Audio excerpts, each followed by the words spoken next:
Comme vous le savez, le conclave réunissant les forces politiques et sociales acquises au changement a vécu à Genval, en Belgique. Nous sommes à l'époque maintenant de la restitution des travaux.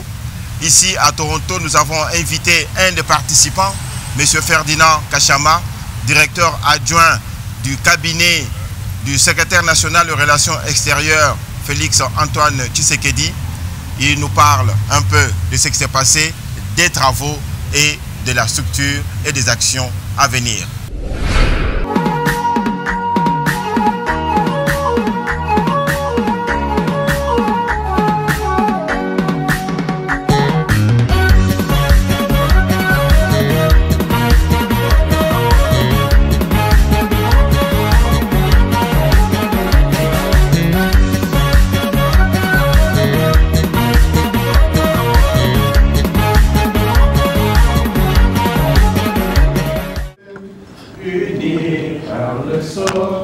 Unis dans l'effort pour l'indépendance, laissons nos fronts longtemps courbés, et pour des bons, vraiment le plus bel élan dans le pays, au peuple ardent, par le labeur, nous bâtirons un pays plus beau qu'avant, dans la paix citoyenne. Entonnez l'hymne sacré de votre solidarité, fièrement saluez l'emblème d'or de votre souveraineté. Congo, ton pays, Congo, merveilleux Congo, au pays Congo, bien-aimé Congo. Nous peuplerons ton soleil, nous assurerons ta grandeur. 30 juin du 30 juin du 30 juin, jour sacré soit le témoin, jour sacré de l'immortel, serment de liberté, que nous léguons à notre prospérité pour toujours. Je vous remercie au nom de l'IDPS Ontario d'avoir répondu à notre invitation. Nous sommes fiers aujourd'hui de recevoir un de nôtres qui était allé au conclave à Bruxelles, Ferdinand Kachama. C'est lui qui était notre président sectionnaire que moi j'ai remplacé. Donc je vais pouvoir passer la parole au modérateur afin qu'il puisse le présenter et que notre activité commence. Merci. Nous sommes là pour échanger sur le pays, pour échanger sur les enjeux qui nous touchent directement, parce que jusqu'à preuve du contraire, nous avons notre ombre ombilicale qui est au pays. Donc cette initiative, elle est parrainée par l'UDPS Ontario, en la personne de son président, Gilbert Chimanga, qui a souhaité que les citoyens, les membres de l'UDPS viennent réfléchir ensemble sur le conclave. La personne qui présente aujourd'hui, ce n'est pas un inconnu, c'est une personne qui nous est habituelle, ici, Ferdinand Kachama. Comme vous le savez, il est politicologue. Et on l'appelle souvent stratège parce qu'il a beaucoup de matière en ce qui concerne les stratégies militaires. Depuis un temps, Ferdinand a décidé de vivre au Congo et de laisser sa carrière d'enseignant, de s'impliquer activement sur le terrain. Et à ce titre, il participe à beaucoup d'activités. En outre, il est directeur adjoint du cabinet de notre secrétaire national de relations extérieures, Félix Antoine Tshisekedi. Et ne voyez pas ma prise de parole comme étant membre aussi du cabinet. Oubliez pour l'instant que je suis membre du cabinet également. Mais là, je porte la casquette de modérateur de la réunion. Ce n'est pas non plus une initiative, comme je viens de le dire tout à l'heure, du secrétariat national. C'est une initiative de l'UDPS Ontario. Alors Ferdinand Kachama vit déjà au Congo, il vient de temps en temps ici, parce que comme vous le savez, il a encore de la famille ici, des enfants, des petits-enfants, je pense. La famille de la personne est encore ici. Donc il est partagé maintenant entre les continents. Et il a eu l'occasion de participer à l'une des grandes réunions historiques de notre pays, le conclave qui s'est tenu récemment à Bruxelles, à Genval précisément. Il a été pour nous un témoin oculaire. Il a vu les acteurs, il a vu la matière, il a participé et donc il est capable de nous restituer ce qu'il a vu là-bas. Notre rencontre va se dérouler en 3 étapes. En fait, sa présentation, je vais dire, va être en 3 blocs. Après, une sorte de préambule qu'il va faire.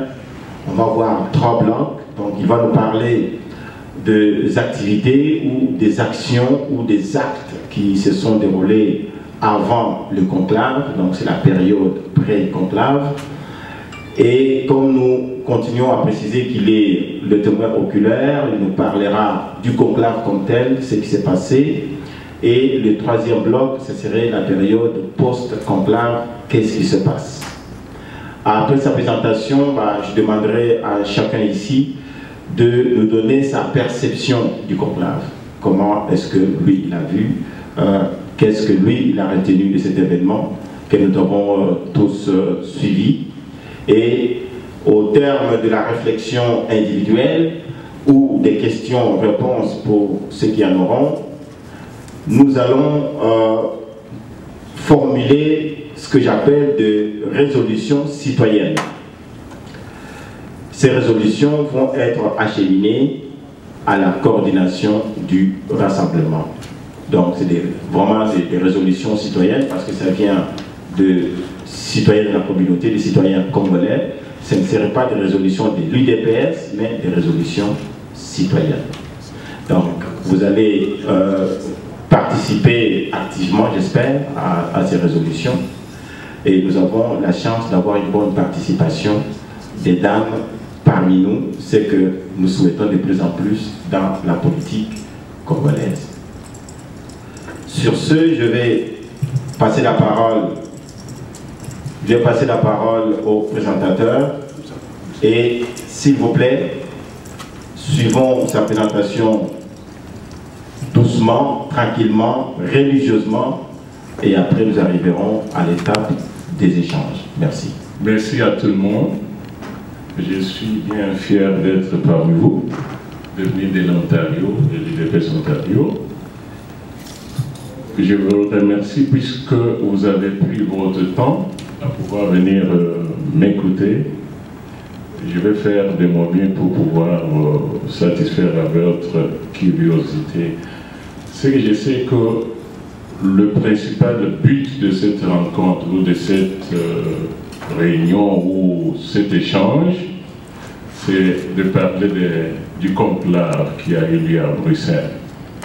Je sais que les choses se sont passées, j'étais présent, j'ai pris part à ce conclave, mais je ne vous apprendrai pas beaucoup de choses puisque vous avez lu tout cela dans les médias, dans les réseaux sociaux, vous avez pu prendre connaissance de tout, mais ce que je vais apporter aujourd'hui, c'est juste ce que j'ai vu. Peut-être que les médias n'ont pas eu l'occasion de vous transmettre fidèlement.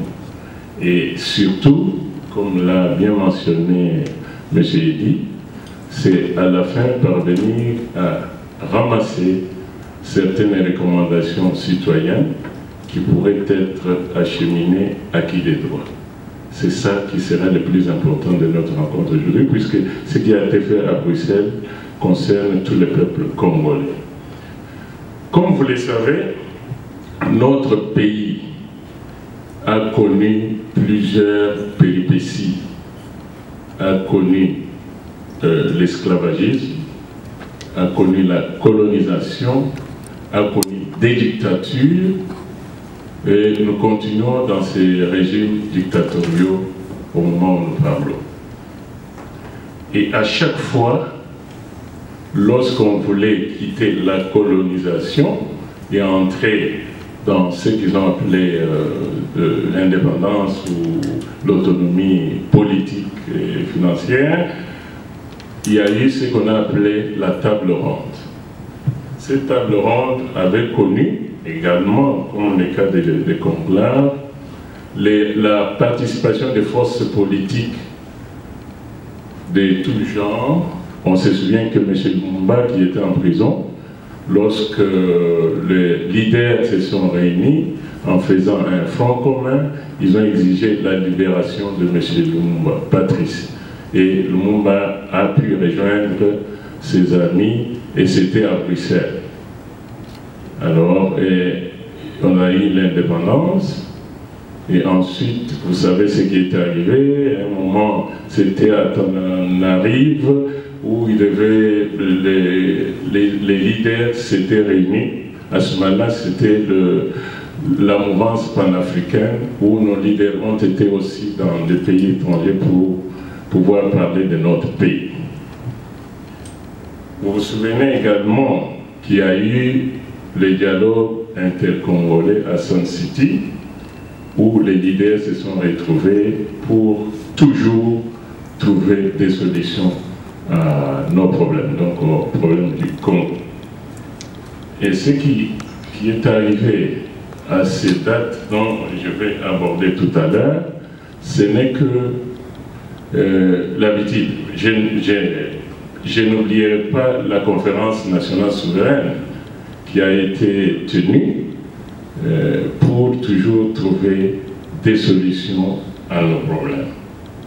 Donc, je pense que nous sommes un peuple qui a dans son ADN, comme le président l'avait bien mentionné, le dialogue comme moyen privilégié de résolution de nos conflits.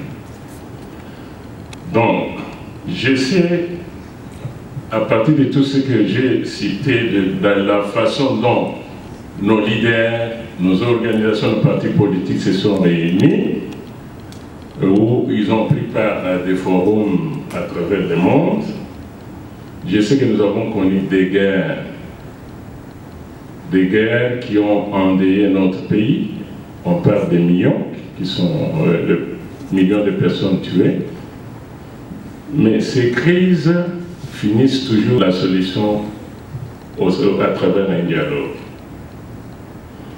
Donc, ce qui veut dire que dans cette même mouvance ou idée ou dans ces cheminements habituels, nous sommes trouvés à aborder un processus lancé par le président Étienne Tshisekedi. Je me trouvais encore au Congo. Je vais d'abord vous parler que, n'oubliez pas que en février 2015, le président Étienne Tshisekedi avait publié une feuille de route. Cette feuille de route se référait aux accords cadres. Les accords cadres étaient signés par un bon nombre de présidents africains, y compris M. Kabila. Comme dans les lois et règlements qui régissent le monde et les États, les traités signés, dans les traités internationaux, priment sur les lois du pays. Le fait que Kabila et les autres ont signé des accords cadres, cela veut dire que ces accords priment sur nos lois, priment sur nos règlements internes. S'il y a contradiction, ce sont ces accords qui vont prendre le dessus. Lorsque les accords ont été signés à Addis Abeba, souvenez-vous que c'était suite à la crise qui était déjà née des élections de 2011. Après les élections de 2011, nous avons connu des périodes de troubles. Je vais mentionner la guerre à l'est de M23, qui se sont accaparés de une partie de notre territoire. Et dans les revendications, ils parlaient également des élections où il disait que Kabila n'avait pas gagné, c'était Tshisekedi qui avait gagné. C'est pour cela qu'ils avaient pris les armes pour combattre les pouvoirs de Kinshasa. Bon, nous, ça nous arrange puisqu'ils ont parlé de nous, bien qu'ils avaient leur motivation aussi autre que cela. Alors, les accords d'Addis Abeba qui ont connu ces signatures de différents présidents, y compris Kabila, ils avaient deux volets. Le premier volet, c'était le volet militaire. Le deuxième était politique. Dans le volet militaire, la convocation a été faite pour le dialogue militaire et belligérant par le président de l'Ouganda, qui avait chargé son ministre de Défense, qui était le facilitateur ou modérateur. C'est ce facilitateur ou modérateur qui a convoqué les groupes de Kabila en présence des organisations internationales qui opèrent sur notre continent, et se sont retrouvés pour parler du volet militaire. Ils avaient signé des accords où on devait démobiliser les militaires de M23 et demander à ce que le M23 se convertisse en parti politique, ce qui a été presque pas fait. Et ensuite, il y avait le volet politique dans ces accords, où on parlait de la réconciliation nationale et de la restructuration des institutions. Kabila avait signé ça. Donc, les volets militaires finis, nous devions attaquer les volets politiques. Et dans ces accords, on parlait de la facilitation sous forme de bons offices que la MONUSCO offrirait aux belligérants politiques congolais pour la réalisation d'un dialogue politique qui devait déboucher sur la restructuration des institutions. On l'appelait dans les accords un processus de réconciliation nationale. Donc, qu'est-ce que cela voulait dire? À l'issue du dialogue, on devait déboucher plutôt sur la restructuration des institutions. Qu'est-ce que cela veut dire? Ça veut dire que toutes les institutions en place devaient tomber et on allait mettre de nouvelles institutions en place. Comment? C'est à l'issue du dialogue, on devait s'entendre comment le faire. Bon. Fort de cela, le président Étienne Tshisekedi, en janvier, en dehors des feuilles de route, j'ai dit bien que la feuille de route découle de cet esprit des accords d'Addis Abeba, où on a énuméré notre volonté d'aller au dialogue, compte tenu de ce qui a été décidé par un bon nombre de présidents africains, y compris M. Kabila. Alors, nous avons produit la feuille de route, et ensuite, le 16 janvier, lorsque le président devait présenter ses vœux au peuple congolais, il avait mentionné ou il avait lancé un appel à toutes les forces acquises au changement de venir les rejoindre afin de dialoguer et voir comment on pourrait résoudre la crise. Donc depuis janvier 2016 de cette année, les démarches avaient été entamées. À ce moment-là, je me trouvais au Congo. J'ai vu un message du président où il chargeait M. Augustin Kabouya et M. Peter, qui est conseiller juridique, Peter Gassadi exactement, le conseiller juridique du président, et M. Augustin. Ils étaient chargés discrètement de contacter les partis politiques et les forces politiques afin de les convaincre de rejoindre le dialogue. Et ceux qui étaient d'accord, on mettait leur nom sur la liste et on devait communiquer ces noms afin de préparer des invitations. Donc, ils ont été voir nos amis, nos partenaires politiques. Certains ont donné les rapports, d'autres non, mais au fur et à mesure que les jours passaient, en fait, quand on a trouvé qu'il y avait un bon nombre qui voulaient bien répondre à cette invitation, et l'invitation avait été lancée pour que tous ces partis politiques viennent rejoindre le président à Bruxelles. Alors, arrivé à Bruxelles, je n'aimerais pas revenir aux détails.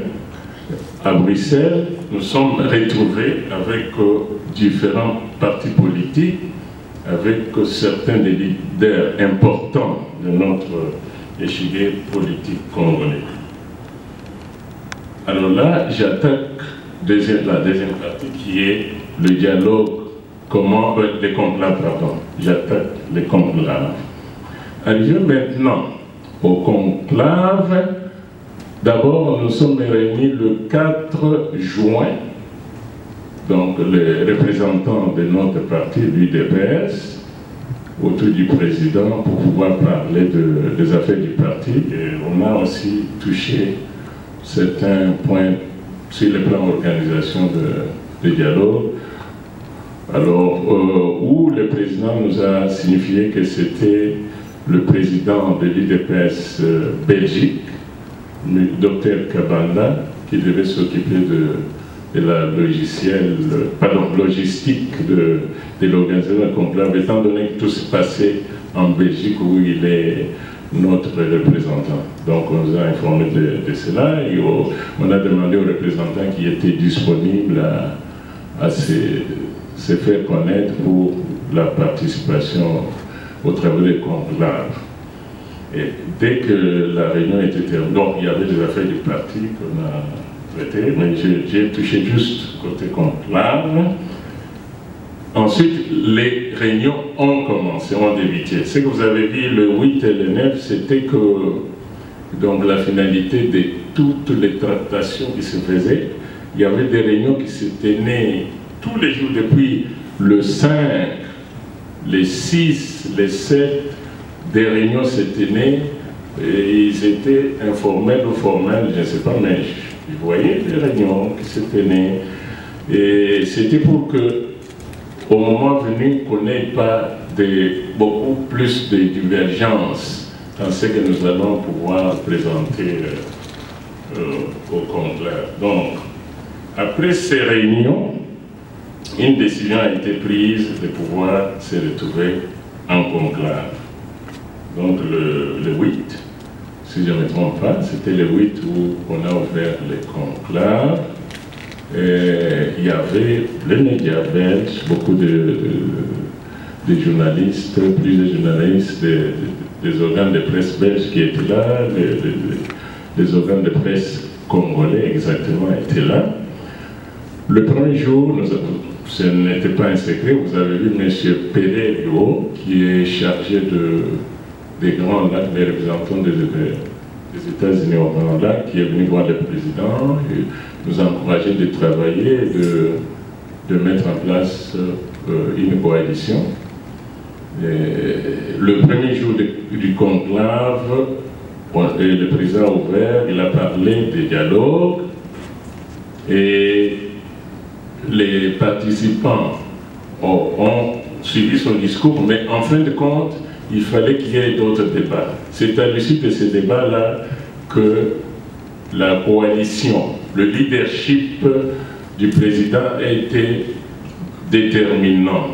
Nous sommes entendus à ce qu'on puisse privilégier d'abord l'unification, le rassemblement de l'opposition, avant de toucher d'autres points qui pourraient peut-être nous diviser. On s'est dit, le but de notre conclave, c'est parvenir à un rassemblement de l'opposition, donc un front commun. Et pour qu'une nouvelle page de l'histoire puisse s'écrire ces jours-là. Et ce qui a été fait, et vous avez bien remarqué que ce jour-là, le président, il n'était pas prévu qu'il puisse dire bonjour aux participants.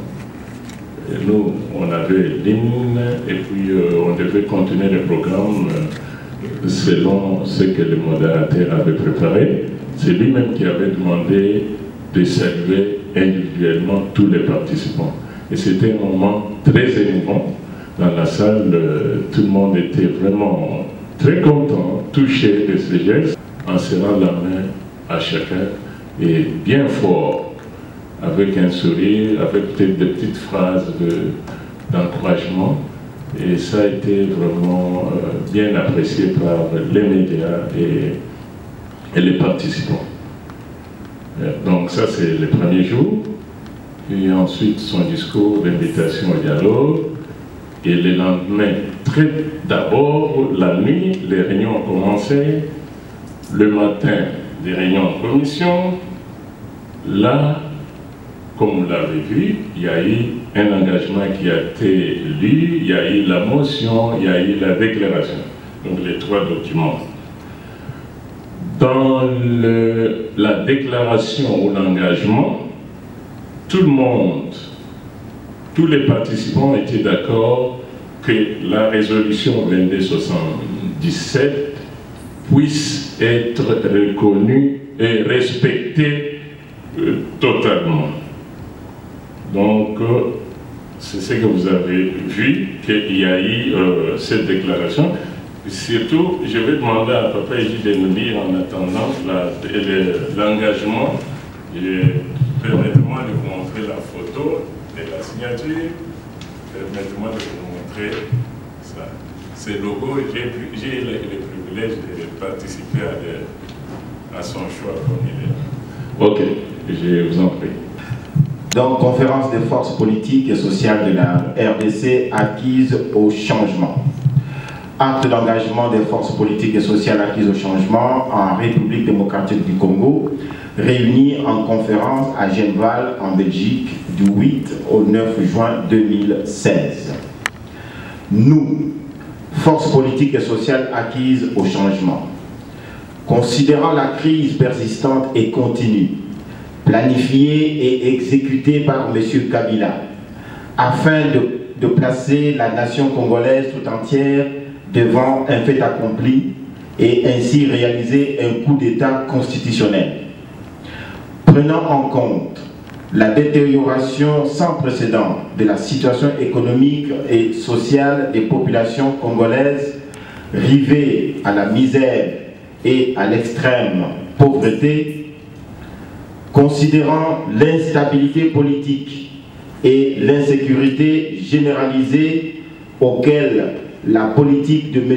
Joseph Kabila livre le peuple congolais, mu par l'intérêt supérieur de la nation, déterminé à éviter une crise et le chaos qui se profile à l'horizon, à sauver la démocratie et le processus électoral, convaincu que seule l'unité des forces politiques et sociales acquises au changement peut permettre d'atteindre de tels objectifs, désireuse de poser les fondements d'un État démocratique et de consolider la paix en RDC, transcendant nos ambitions personnelles et dans un esprit de patriotisme, devant Dieu, notre peuple et l'histoire, nous, forces politiques et sociales acquises au changement, déclarons solennellement notre attachement indéfectible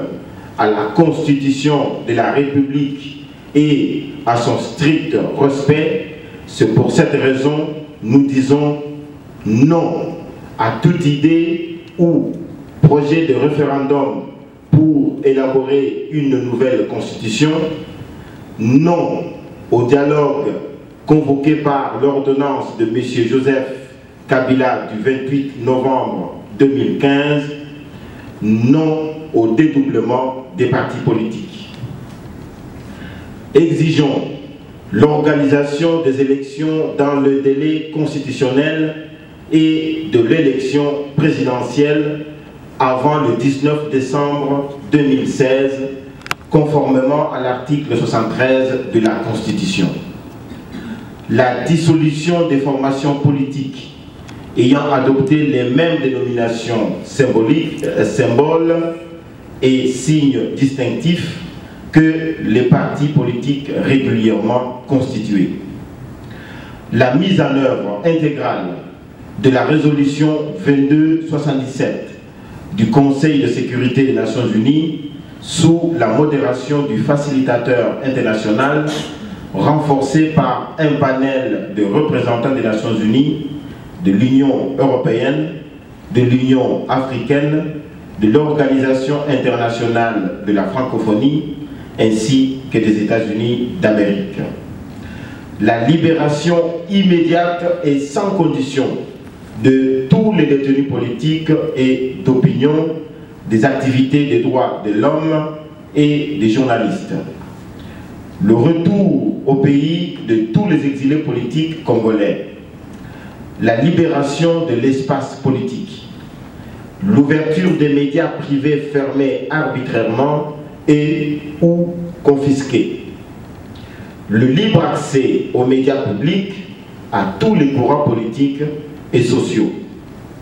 L'arrêt et l'abandon des tracasseries fiscales, administratives, policières, ainsi que de toute procédure judiciaire arbitraire comme contre les membres de l'opposition et de la société civile. L'examen de la question de l'organisation et du fonctionnement de la CENI et de la Cour constitutionnelle. La convocation par la CENI du scrutin pour l'élection du président de la République le 19 septembre de cette année, conformément à l'article 73 de la Constitution. Prenons acte de la fin du deuxième et dernier mandat de M. Joseph Kabila Kabange le 19 décembre 2016 à minuit et saluons son départ du pouvoir le 20 décembre 2016 à minuit. Demeurons engagés dans l'unité des forces de l'opposition au sein du rassemblement pour faire aboutir la lutte du peuple congolais au service de l'alternance et de l'état de droit. Appelons la communauté internationale à accompagner le peuple congolais dans la lutte pour la consolidation de la démocratie et de l'état de droit. Le peuple congolais à la mobilisation générale pour la réalisation effective de ses objectifs et de se tenir prêt pour répondre à son devoir de défendre la Constitution de la République. Fait à Genval le 10 juin 2016, les signataires Étienne Tshisekedi Wamulumba, président de la conférence, l'UDPS, l'AR, le G14, la dynamique, mais il semble que là il y a polémique, le Front du peuple, la Convention des Républicains, le G7, la MPP et la société civile. Merci beaucoup. Alors là, c'est l'un des documents qui ont été produits. J'aimerais mentionner que après la lecture de ces documents, de cet engagement politique historique qui a été signé par les représentants des leaders politiques, il y a eu, avant cela, puisque les signataires sont des membres du comité des sages, donc il y a eu cette mise en place de ce comité des sages, et que, séance tenante, le président a demandé à ce que ce comité puisse se réunir les jours suivants. Vous avez retenu de ce conclave et quelles sont les perspectives d'après vous? Quelles sont les perspectives? Qu'est-ce qui doit être fait comme action concrètement pour qu'on aboutisse comme nous voulons, nous tous? Qui a supporté les coûts des participants? C'est-à-dire les billets, l'hébergement. Merci. Lorsque le président devait se rendre en Belgique pour se faire soigner, se reposer, un ami est venu, jet privé, les gens ont demandé qui a payé ça, qui a payé cet avion, qui a payé cet avion. on a dit les amis du président ont payé ça. Lorsque la campagne avait démarré, au Congo en 2011, on a eu un avion, des gens disaient, vite, est-ce qu'on va trouver de l'argent? Eh bien, on s'est retrouvé avec un avion, le président a fait les tours du Congo. D'où avez-vous trouvé cet argent pour faire les tours du Congo? Les amis du président ont donné. Nous sommes arrivés à convoquer, à inviter les amis, les leaders des partis politiques en Belgique, dans un hôtel. On a tenu un conclave qui s'est bien terminé. On nous a posé la même question. D'où avez-vous cet argent? Les amis du président ont financé ces conclaves. Je vous remercie. Dans le déplacement Ontario, merci beaucoup l'orateur qui se doit être le... Voilà, donc Papa Augustin est plutôt Kachama. Et puis merci au modérateur Elie Lukona pour l'organisation de cette rencontre. J'ai une question, peut-être, disons, je vais reposer un peu ce que j'avais compris par celle-là. Je ne sais pas. Pour moi, lorsque j'ai vu que tous ces gens se sont réunis à Bruxelles, j'ai fait tout de suite allusion à la table ronde. Ça, c'était ma première perception. Ça, c'était très important. Tel que je connais nos compatriotes, la façon dont nous fonctionnons, il est très difficile d'avoir tout le monde autour d'une même table. Il est très difficile de pouvoir aller dans une direction lorsque l'intérêt supérieur se présente. Parce qu'il y a des fois où il faut voir ce qu'on appelle l'intérêt particulier et l'intérêt général. Dans le cas du Congo, c'est l'intérêt général qui prime. Le fait d'avoir réuni tous ces gens à Bruxelles, pour moi, j'ai trouvé qu'il y a quelque chose de créé. Donc, je pensais à la table ronde. Mais maintenant, je vais passer un peu à la question. Vous savez, lorsqu'il y a eu la table ronde, les gens, comme ils ont fonctionné, il y a eu beaucoup de petits partis politiques au Congo. Et puis du coup, ils se sont retrouvés à Bruxelles parce que l'intérêt général s'offrait devant eux. Mais pendant le jour où il y a eu la table ronde, il avait, par exemple, le président Kassavou, il avait fait un détour à Liège, hein, alors que tout le monde était à Bruxelles. Donc c'était un peu, ça paraissait suspicieux tout ça. De tous ceux qui ont participé à cette table ronde, est-ce qu'il y a eu vraiment un climat de confiance entre eux? Parce que moi j'ai pensé aussi, du coup, à l'infiltration. Parce que le pouvoir utilise des méthodes stratégiques pour pouvoir infiltrer les gens pour savoir qu'est-ce qu'ils se sont dit, qu'est-ce qu'ils vont dire, qu'est-ce qu'ils vont décider. Est-ce qu'il y a eu des gens qui se méfiaient les uns des autres ou comment ça peut se passer?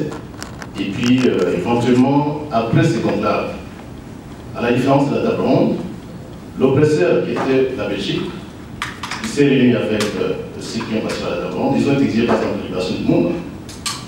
Et il a été illico. C'était obligatoire, parce qu'ils avaient tout intérêt à libérer. Mais par rapport aux prisonniers politiques qui sont au Congo, l'oppresseur n'était pas là, n'est-ce pas? C'est vrai qu'on a lancé ça pour qu'on puisse libérer tous les gens politiques qui sont, ceux qui sont en prison arbitrairement. Est-ce qu'on pourrait obtenir gain de cause? Donc ça c'est aussi, je sais que je pose une question par rapport à ça. Ou alors nous devons absolument compter sur la pression de la communauté internationale. Et aussi, quelle est la position de ceux qui ont participé à ce conclave par rapport à d'autres qui n'ont pas participé? Parce que vous savez que tout le monde n'a pas répondu à l'invitation. Et puis, qu'est-ce que ça peut faire, ceux qui n'ont pas participé, quel est leur poids par rapport à la position qui a été prise donc, en Belgique? Merci, je ne vais même pas. Nous pensions que nos réunions étaient à huis clos. Hein? Oui, à huis clos, que les jeunes... Oui, là, moi je peux dire oui, on était infiltrés. Parce que le fait qu'un blocage, comme nous sommes là, à un moment, on prend une petite pause où quelqu'un disparaît, revient, on nous appelle par Kinshasa qu'à la télévision nationale, on dit blocage à Bruxelles. Blocage, ils ne se sont pas entendus. Ça ne va pas. Oui, bon. Mais nous ne pouvons pas avoir peur de cela. Si l'image que nous avons donnée est d'un front commun qu'on a mis en place, nous n'avons pas dévoilé nos secrets. Nos discussions étaient autour de se mettre ensemble, de former un front commun et l'objectif a été atteint. L'infiltration, ça s'en intéressant. Alors, n'oubliez pas que vous avez parlé de la Belgique, qui est la force colonisatrice. Le Congo est un pays très important pour le Congo et pour le monde. Les richesses que Dieu a mis au Congo pourrait servir le monde, oui, c'est vrai. Je pense que le président avait parlé de cela, il avait dit aux Belges et aux autres, au monde international, qu'il est diabolisé, on dit qu'il est nationaliste, qu'il ne veut pas collaborer avec la communauté internationale. Non, ce n'est pas le cas. Les richesses que Dieu a mis dans ces pays, notre pays, il leur a dit que c'est pour aider le monde. Sinon, Dieu les mettrait dans les nuages pour que chacun aille prendre. Non, mais comme naturellement, les richesses devraient être quelque part et se retrouvent là-bas, ce n'est pas pour que nous puissions utiliser ces richesses pour nous seuls, c'est pour aider le monde. Mais il faut que le peuple congolais puisse trouver sa part. Et des fois, la communauté internationale, vous avez vu tous les dictateurs, plusieurs dictateurs ont commencé à être soutenus par la communauté internationale. Et à la fin, quand ils voient que c'est sale, ce n'est plus fréquentable, faisable, ils disent « Ok, est-ce que vous pouvez quitter ?» Nous avons le cas de Mobutu. Et le moment de Kabila est arrivé, ils l'ont dit, vous voyez ce qui s'est fait, c'est vrai. Quand ils disent qu'ils doivent quitter, il va quitter. Mais qui l'alternative, qui vont prendre? Ça prenait les fonds communs que nous avons mis en place à Bruxelles, qui va, avec les comités des sages, ils vont se réunir pour pouvoir désigner parmi eux le bon sage qui pourrait diriger la transition. Bon, la libération des pressions, c'est vrai.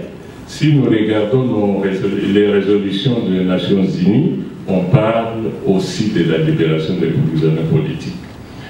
Quand les diplomates ou les envoyés spéciaux vont voir Kabila, ils lui parlent de la libération des prisonniers. Et nous, c'est notre rôle de le faire aussi dans nos manifestations, dans nos déclarations. Nous savons que ça marche toujours. D'ailleurs, nous avons parlé tout à l'heure de Lumumba, qui était en prison. Ses amis, les leaders se sont retrouvés à Bruxelles, ils ont exigé sa libération.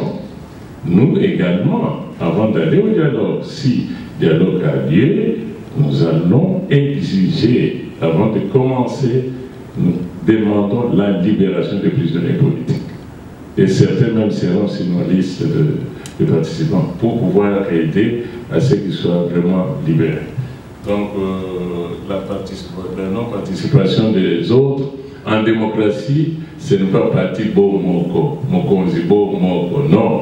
En démocratie, il y a la majorité est d'accord, donc l'opposition est en front commun. S'il y a un membre de l'opposition qui n'est pas d'accord avec le conclave, avec le rassemblement, c'est normal. Nous sommes en démocratie. Dans les pays où nous nous trouvons, que ce soit aux États-Unis ou ici, on n'a jamais demandé à l'opposition de parler le même langage pour désigner un candidat unique, pour faire tout cela. Non, c'est la majorité toujours qui prime sur la prise de décision. Merci. Bien, y aura-t-il un ultimatum contre lui? Parce que c'est clair qu'il ne va pas recommander l'élection. Merci. Participer à Général. J'ai beaucoup apprécié tout ce que vous avez présenté, mais la question que je vais poser concerne l'hésitation que Papa Eli a eue en donnant la liste des personnes qui ont signé les résolutions de la conférence de Généval. En parlant de G7, il a dit qu'il y a un problème. Quel est ce problème? Moi, je voulais juste répondre à la question que maman a posée. C'est par rapport au financement du conclave. Parce que vous avez dit que le conclave a été financé par les amis du président Tshisekedi. Est-ce que vous pouvez un peu nous dire exactement ces amis, ce sont des États, ce sont des organismes ou ce sont des individus? Et puis, ma deuxième question, c'est en rapport avec la résolution du conclave. Est-ce que cette résolution prévoit un plan B au cas où le président Kabila s'entêtait à rester au pouvoir? Troisième point, il y finance ya kusala makambo na bango bayaka koyebisa ke bato boye bapesi biso Non. Ok. Merci. Partout, ce que nous avons ici,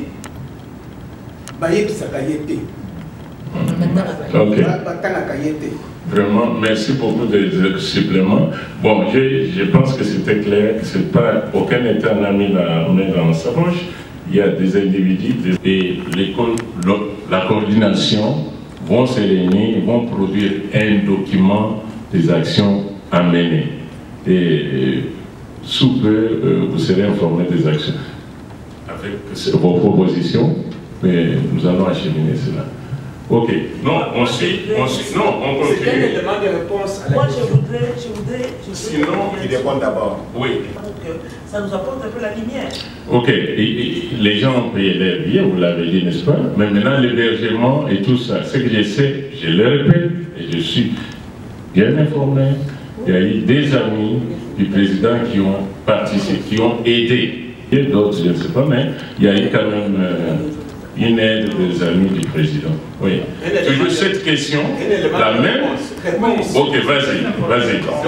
Oui. C'est vrai qu'il n'y a pas eu qu'une seule personne qui s'est mise en charge pour aller en Belgique et également pour se berger.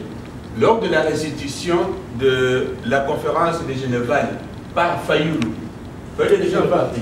Genève, oui, c'est ça. Oui, Fayoulou est parti. De la dynamique. De la dynamique. Dynamique. De la dynamique. Non, dynamique. Donc à Paris, Fayoulou s'est adressé aux étudiants. Il a dit, sans mâcher ses mots, qu'ils n'ont pas pris un seul verre d'eau du conclave.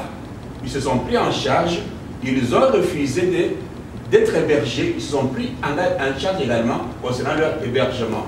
Donc il y a des partis politiques, il y a des groupes de gens qui se sont pris en charge et qui n'ont pas été supportés par les organisateurs comme tel du conclave. Okay. C'est l'élément de réponse. Oui, des réponses, la même réponse plusieurs fois. Donc, il y avait la question, c'est tout, hein, c'est tout, on a épuisé. Lorsqu'on retourne dans l'histoire, d'ailleurs très récente, hein, on se rappellera certainement de la conférence nationale, parce qu'on en a parlé ici. Lors de la conférence nationale, il y a un truc qui a été mis sur pied qu'on a appelé l'Union sacrée de l'opposition. L'Union sacrée a fonctionné et la finalité de l'Union sacrée, on l'a vu, ça nous a ramené des mobilistes au pouvoir. Qu'est-ce qu'il y a de nouveau aujourd'hui dans la dynamique, dans l'initiative qui a été prise avec le conclave, qui serait différent de la conférence nationale, qui nous ferait croire que ce qui est arrivé avec l'Union sacrée n'arrivera forcément pas avec le conclave? Ça, c'est un. De deux, les résolutions sont ce qu'elles sont, très bonnes, très pertinentes, mais je pose la question, quelle est la vraie garantie d'effectivité de ces résolutions? La vraie garantie d'effectivité, parce qu'il ne suffit pas de les élaborer, encore faut-il qu'on mette en place des mécanismes qui leur donnent une certaine effectivité. Et dans le cas où, justement, mon fils là a posé la question, en parlant du plan B, advenant que ces choses ne soient pas applicables, est-ce que nous attendons la fin du mandat de Kabila pour commencer maintenant des actions ou on les fait de façon anticipative pour le pousser justement à respecter le calendrier électoral tel qu'il est supposé être établi? Merci beaucoup. Merci. Merci beaucoup pour votre présentation. On a au moins une personne qui a assisté directement et on peut donner nos observations. Je vais peut-être parler un peu de la question là, sur les financements parce que ça semble intéresser les gens. Nous sommes dans un pays où les financements se fait par les lobbying aussi. Les gens peuvent se décider d'ici et dire qu'ils veulent vraiment aider une personnalité politique à partir d'ici, à partir du Canada. On peut bien aider au niveau du parti là-bas, c'est très faisable. Il y a des gens qui ont de l'argent et qui sont bien capables de financer une telle action. Donc ça, c'est l'une des choses qui existent. On le voit aux États-Unis avec les élections présidentielles qui vont se passer. On parle encore du lobbying, il y a des gens qui donnent l'argent, et beaucoup d'argent, il y en a qui ne donnent pas tant, ou qui donnent selon ce qui se passe là-bas. C'était une observation simplement par rapport à la question là. Mais moi j'avais un souci qui vient du fait que on a entendu Dave Bazaïba parler de Kengo. Donc ça nous ramène pratiquement à la troisième voie de mauvais souvenirs qu'on a, qui s'était passé, on s'en rappelle. Et il y a maintenant Kengo qui est en train de s'élever, en train de parler qu'en cas d'absence de Kabila, c'est lui qui doit être là. Qu'est-ce qui est fait, qu'est-ce qui peut être décidé pour pouvoir contrer cela, parce que on s'en souvient et personnellement j'ai un mauvais souvenir de tout cela. Merci. Donner des informations fraîches. Et ça a été un soulagement pour nous, je vais dire, nous du Canada, parce que serait une grande déception de voir que personne d'entre nous ne pouvait être là. En tout cas, je vous remercie pour ça. Et je crois que cela, c'est une manière de s'adresser aussi aux responsables du parti, président qui est là et les autres. Je crois que quand des événements pareils se passent, il faudra que nous ne puissions pas briller par l'absence. Alors, ceci dit, on a vu que l'occasion était très loin. Et c'est quelque chose de très grand qui s'est passé. Alors, je comprends, il ne faut pas ne pas comprendre que nous avons des partenaires qui nous appuient. Je pense que les gens posent la question surtout par rapport aux finances. Il y a quelque chose qui est qui n'est pas dit. Si tu sais qu'ils s'étaient réunis derrière la maison, avec ces gens-là, je crois que beaucoup de voix s'élèveront. Et ils ont vu le cadre, et je pense qu'on dit on ne reconnaît pas le monde par l'habit, mais de voir, l'habit ne fait pas le monde, mais on reconnaît le monde par l'habit. Donc c'est pour vous dire qu'il a fallu que ce soit ainsi, pour qu'ils comprennent qui est Tshisekedi, et que le Congolais peut faire quelque chose. Et ceci dit, je comprends qu'il y a aussi des partenaires étrangers qui sont derrière ça. On voit ce qui se passe maintenant au pays. Alors, mon inquiétude est celle-ci. Je crois que ça rejoint un peu l'inquiétude de Papa Frédéric. Cela est fait. C'est un bon coup. Ça a neutralisé ce que la Cour suprême avait essayé de faire. Maintenant, c'est d'actualité. Maintenant, nous voyons devoir s'élever avec Kengo qui s'élève pour dire des histoires. C'est pour essayer de diluer l'impact de ce qui vient de se passer à Bruxelles. Alors, quels sont les mécanismes qui sont mis en place? Et puis, nous voyons que les Américains, la communauté européenne a commencé à réagir. Il ne faudra pas qu'on attende seulement d'eux. Et il ne faut pas aussi laisser le peuple dans le, comment dirais-je, l'expectative. Pas l'expectative, il y a le terme qui est utilisé dans l'ignorance. Oui, non, parce que quand quelque chose arrive et que le temps passe, n'est-ce pas, il dit que le monde. Oui, le moment est échappé. Il ne faudra pas, c'est comme une machine qui s'élève en mouvement là, mouvement cinétique, vous voyez. À un certain moment, voilà, à un certain moment, on perd le momentum. Vous voyez, on perd cet engouement-là, et vous venez arrêter avec les actions, c'est pas bien. Les gens sont chauds maintenant, on se demandait qu'on allait savoir que bon, il y a des choses qui vont se passer. Nous qui sommes dans la diaspora, qu'est-ce que nous allons faire? Est-ce qu'il y a des marches qui sont prévues? Est-ce qu'au pays, qu'est-ce qui est prévu? Est-ce qu'il y a une marche de soutien au conclave? Alors, voilà ce que je vais dire. Qu'est-ce qui a été effectivement prévu par rapport à cela? Parce que nous savons que de beaux discours, de bonnes résolutions sont sorties, mais ils peuvent se diluer après. Merci. Et formulaire, nous allons acheminer à qui des droits et ça pourrait faire partie de votre préoccupation. Sa question, elle est pertinente, il faut bien la comprendre. Oui, maintenant on veut que ce soit, on s'est entendu pour la restitution, tout le monde à travers la République et à l'extérieur, on rend compte. D'ici quelques jours, nous attaquons. Et effectivement, il faut, c'est votre rôle d'ailleurs, de recommander des choses pour que les autres puissent être des ressources. Quand on s'élève, il faut l'étouffer directement. Oui, très bien. Il faudra que c'est une réaction à notre action. Et nous, juste là, j'ai vu que le sage dit que nous devons aller au dialogue. Mais c'est un dialogue comme nous le pensons, pas comme eux ils pensent là-bas. Et ils continuent aussi à passer leur dialogue. Mais entre-temps, il y a aussi les Américains qui ont demandé à Kabila qu'il doit se prononcer dans les 15 jours. Les 15 jours-là, je pense qu'ils vont arriver à terme le 30 juin. Entre-temps, on m'a dit qu'il a parlé, je crois hier, qu'il y aura des élections et que dans toute la République. Il a parlé ça à Académie. Oui, il a dit qu'il y aura des élections, mais ce n'est pas ça que les Américains lui ont demandé. Ils ont dit qu'ils leur disent quand il doit partir. Donc ils leur disent qu'il ne va plus se représenter. Je me dis, donnez-moi plus. Souvent, on taxe l'UDPS de ne pas avoir une bonne communication. Ça, c'est une chose qui est vraie. C'est pas Tshisekedi qui va nous dire ce qu'il faut faire ici parce que nous connaissons ce que nous devons faire. Je crois qu'en partant d'ici, il faut que vous, les présidents, vous puissiez avoir dans votre esprit qu'est-ce que nous faisons à Toronto. Ça, c'est la première chose.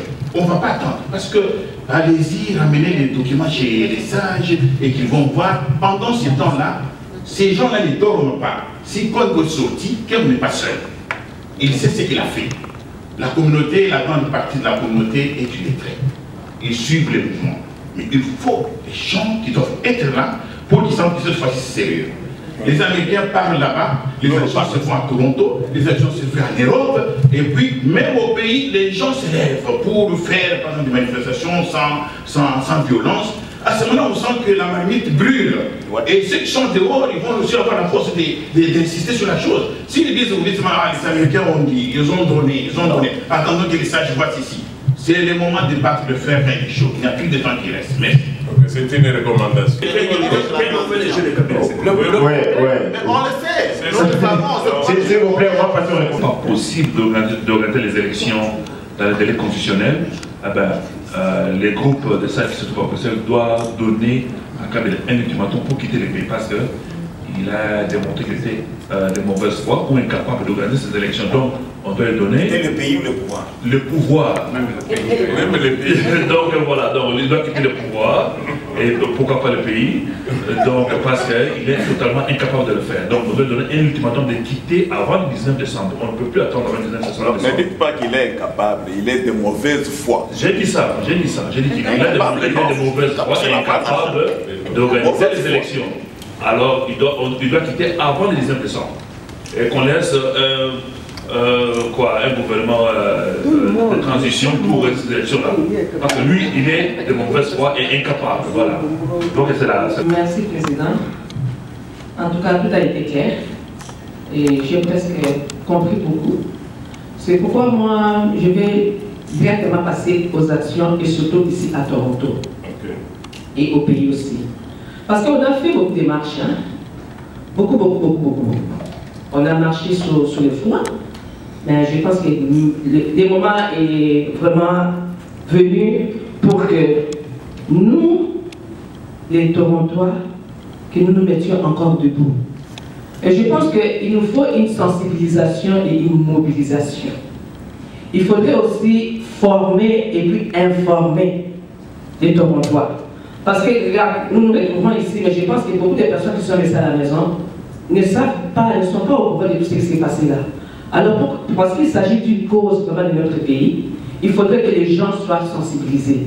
Et quand on va commencer des actions, moi, c'est un cri d'alarme que je lance.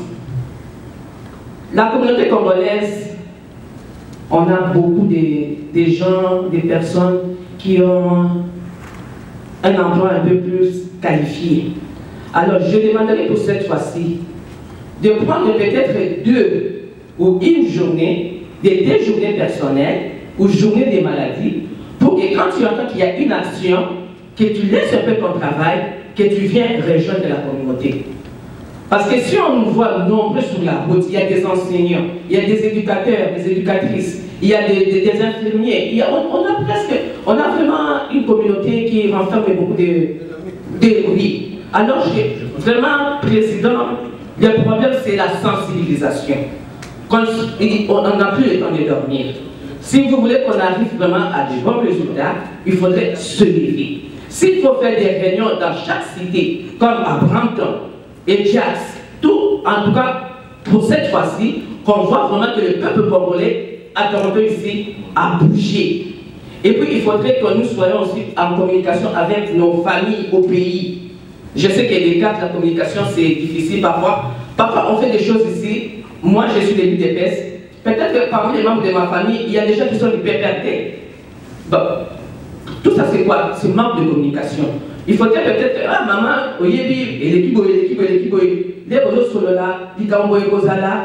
il faut aussi les sensibiliser aussi. Pour que ça va au goût, parce que alors moi je voudrais vraiment que le peuple, les présidents, les comités, qu'on se mette debout pour pouvoir sensibiliser, informer, mobiliser et former la communauté. Merci. Parce que je crois que... Ah, merci. Babi est là, président Kabongo est là, même nous sommes là. En fait, c'est bien que nous puissions, c'est ce que je propose, organiser des émissions avant tout de sensibilisation et mobilisation pour compléter vraiment les gens. Parce que des fois, quand on appelle les gens, ils ne comprennent pas le sens, les objectifs, les actions que nous voulons mener, ils ne viennent pas. Nous avons, premièrement, le problème de Béni. On tue les Congolais comme les animaux. Les autorités congolaises ne disent pas. Même les députés du Kivu, ils se révoltent, ils quittent le Parlement, tout simplement parce qu'ils ne comprennent pas pourquoi est-ce qu'on peut tuer les Congolais comme des animaux et les autorités ne disent rien. Il y a maintenant le problème de dépassement de mandat. Tous les Congolais se respectent, même ceux qui ont leurs frères au pouvoir, ils trouvent quand même que non, ce n'est pas normal. Le pays s'appelle République démocratique du Congo et on veut aller au-delà du mandat. Donc nous pouvons avoir quelques thèmes, on convoque des tables de discussion. Nous utilisons les médias qui peuvent venir sans nous charger. Parce que si on appelle Congo, Congo Mikili, ils vont toujours nous charger. Nous avons la cocotte à la liste de la communauté, la co à la liste de la communauté, le combattant on la liste. Nous organisons nos émissions. Vous voyez ce que vous venez de dire ici. C'est très important. Le fait de faire comprendre aux gens que Kengo, le cas de Kengo, le cas de Kengo du point de vue constitutionnel ne s'applique pas à partir du moment où le mandat de Kabila est dépassé. Ça, même moi, je l'ignorais. Alors, si on organise des émissions et qu'on dit des choses comme ça, les mamans aussi parlent et on donne cette idée. Vous avez vos jours de congé. On donne déjà les dates de manifestation. Pas samedi, pas dimanche. Les jours ouvrables.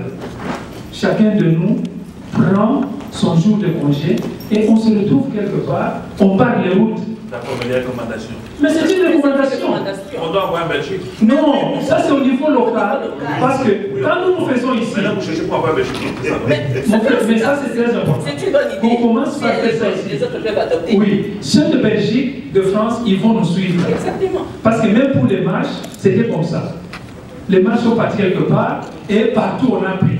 Commençons par des recommandations envoyées au comité. Cherchons la façon plus simple, ce serait que tous les présidents, présidentes, associations ou communautés de Toronto comme ailleurs, ils sont quasiment leaders, de se réunir et ils ont sur la table des propositions qui ont été faites. C'est à eux maintenant d'aller peut-être soit de porte en porte chez leurs compatriotes congolais, de pouvoir mobiliser et de mener ces actions dont vous avez cité tout à l'heure ici, pour bien sûr, encore vous connaissez de quoi il s'agit. Et pour profiter, je glissais juste une recommandation aussi. Ça serait aussi mieux, je souhaiterais, que s'il y a une action concrète pour aboutir à soit à déloger Kabila ou le forcer à organiser des élections, je souhaiterais même, mon rêve, ce serait de voir qu'il y ait une action qui s'est faite en même temps à Toronto ou soit au Canada, il s'agit de choisir une ville, si serait mieux, et que cette même action se passe aussi en Belgique, comme ça la communauté internationale. En France aussi, l'UDPS n'est pas qu'à Toronto, ça peut être comme un autre parti. Bon, synchronisé en fait. Voilà, synchronisé. En Allemagne, en Angleterre, si c'est vraiment bien que ça soit fait le même jour, peut-être pas la même heure, mais le même jour, je pense que ça apportera un message fort, clair et vraiment très soutenu aux oreilles même de la communauté dite internationale. Voilà. Et surtout, juste une dernière chose, je sais que je souhaite aussi savoir, c'est que l'UDPS, ou peu importe le parti d'opposition, ne puisse pas attendre le 19 septembre pour demander à quel partir. Si même ils peuvent, ce serait mieux de le surprendre même déjà au mois de septembre, puisqu'il dit que je crois les élections doivent se faire ou se tenir 3 mois avant, ça serait déjà un message fort envers Kabila. L'effectivité de la mise en place de l'applicabilité des résolutions. Exactement. Mais la faisabilité en est une autre. L'effectivité de l'applicabilité des résolutions médiévales. Qu'est-ce que tu veux dire? Nous sommes très contents que vous soyez là. Nous comprenons que vous avez le souci de votre pays. C'est très bien. Soyons attentifs. Comme le président nous l'a demandé, le président Tshisekedi a dit, soyons vigilants. Ne soyez pas découragés. Nous allons tout faire pour faire partir Kabila en douceur. Mais soyez rassurés que le 20 décembre, il ne sera pas là. Parce qu'il y aura beaucoup d'actions. Vous allez voir, déjà à Lubumbashi, on est en train de mettre en place des comités comme le conclave là, mais ça part venir dans les provinces. Tous les gens qui étaient là-bas, ils vont refaire la même chose dans leurs provinces. Même nous ici, on aura des consignes à un moment donné de ce qu'il faudra faire. Donc, soyons attentifs. Tout ira dans le sens. On n'a jamais réuni de conditions comme maintenant pour faire partir les dictateurs. Donc, soyez rassurés. Et puis, merci beaucoup. Encore une fois, nous avons vos adresses. Quand tu rencontres de nouveau, on vous tiendra informé. Merci. Merci beaucoup. En fait, on a tenu à réunir les membres de la communauté. Nous, en tant que responsables de l'UDPS en Ontario, nous avons tenu à faire comprendre à nos populations qu'ils comprennent ce qui se passe pour leur pays. Le Congo, notre pays, traverse un moment vraiment difficile, un moment déterminant. Nous avons un président qui vient de faire 2 mandats, normalement qui doit partir après son 2e mandat, mais apparemment jusque-là rien ne semble marcher dans le sens du peuple. Alors nous travaillons là-dessus et nous essayons chacun à son niveau d'apporter une pierre à l'édifice parce que l'UDPS, notre parti, s'est toujours battu pour le changement, comme l'a toujours demandé notre président qui s'est battu toute sa vie, il s'est sacrifié pour ce parti, pour le Congo. Et c'est dans le sens de ce travail-là que nous sommes réunis aujourd'hui. Le travail ne veut que de commencer et on va travailler beaucoup dans ce sens-là. Nous demandons seulement à la population d'être attentif comme le président nous l'a demandé et puis d'être vigilant parce que les moments sont durs. Voilà. Chers compatriotes, Bandugu, Batoto ya Congo, papa, maman, Bana Betu Basuibwe, c'est moi, votre frère Camille Ilunga Kalala. Nous sommes ici à Toronto, au Canada. Aujourd'hui, le samedi 25 juin, nous sommes venus assister à la réunion de nos compatriotes de l'UDPS. Et moi, je vous parle au nom du mouvement citoyen du Canada. C'est le mouvement qui avait organisé les marches ici, quand on les a fait après les élections truquées du Congo. Aujourd'hui, nous nous trouvons au point tournant de l'histoire de notre pays, où à Kinshasa, au lieu de parler élection en 2016, on est en train de parler dialogue. carrément, on veut marcher sur la Constitution. À l'est du pays, on est en train de tuer les Congolais comme des poules, comme des animaux. Et le pouvoir en place ne dit mot. Le Parlement, il fait un débat à huis clos. C'est comme si les responsables congolais étaient complices dans la tuerie de Congolais. Donc, avec ce qui vient de se passer aussi en Belgique, à Genval, nous trouvons que les Congolais doivent maintenant se mettre debout pour que la constitution de notre pays s'applique à la lettre. C'est-à-dire que cette année 2016, qu'il y ait organisation des élections libres et démocratiques dans notre pays. S'il n'y a pas organisation des élections, qu'il n'y ait pas un dialogue fantaisiste. Au contraire, que le pouvoir puisse répondre de cette irresponsabilité. Pourquoi est-ce qu'on n'a pas réussi d'organiser les élections comme en 2011 et en 2006? Donc, nawaambia bandugu yangu, bamama, bababa, tushimameni sisi wote kwa gisi huyu mwaka 2016 kukuwa election mwinchi yetu. Kama hakuna election, benye balikatala kuiorganize ni kusema pouvoir iko demissionnaire. Kwa gisi tushimamishe uwaji wa bakongomani. Bakongomani biko banatuua sa vile nyama. Hakuna mwenye anatusemea. Na huyu mwaka wa election inafaa election ikuwe. Kama hakuna, ba responsable biko Kinshasa banapasha tu kutoka. Aksanti, Mwenyezi Mungu abarikie Congo. Bon, moi je pense que tout s'est bien passé. Je suis content de voir que les Congolais et les Congolaises se sont mobilisés pour venir échanger sur leur pays et en plus de contribuer. Les recommandations qui ont été faites aujourd'hui, je pense qu'ils vont être contents. Je n'ai pas d'autres déclarations à faire à part ça. Merci beaucoup. En tout cas, papa journaliste, nazana esengo mingi. Nazana esengo mingi, surtout na likambo e kanginga pa motema.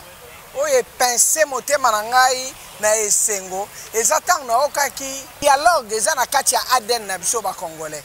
Vraiment esala nge esengo. Mutu ya solo bato yo tangi wananga na otanga te pona ofula bango. Po ba banda koloba survie banda kala. Bakota ti na kati ya intimité. Donc balakisa bassesse na bango.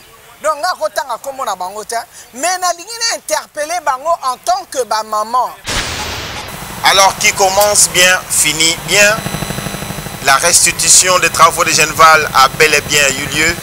Ferdinand Kachama a été fidèle aux travaux auxquels il a participé. Les participants ont aussi fait des recommandations citoyennes adressées au comité des sages et à la coordination du rassemblement. Merci d'avoir été avec nous. Merci d'avoir suivi nos travaux. À la prochaine.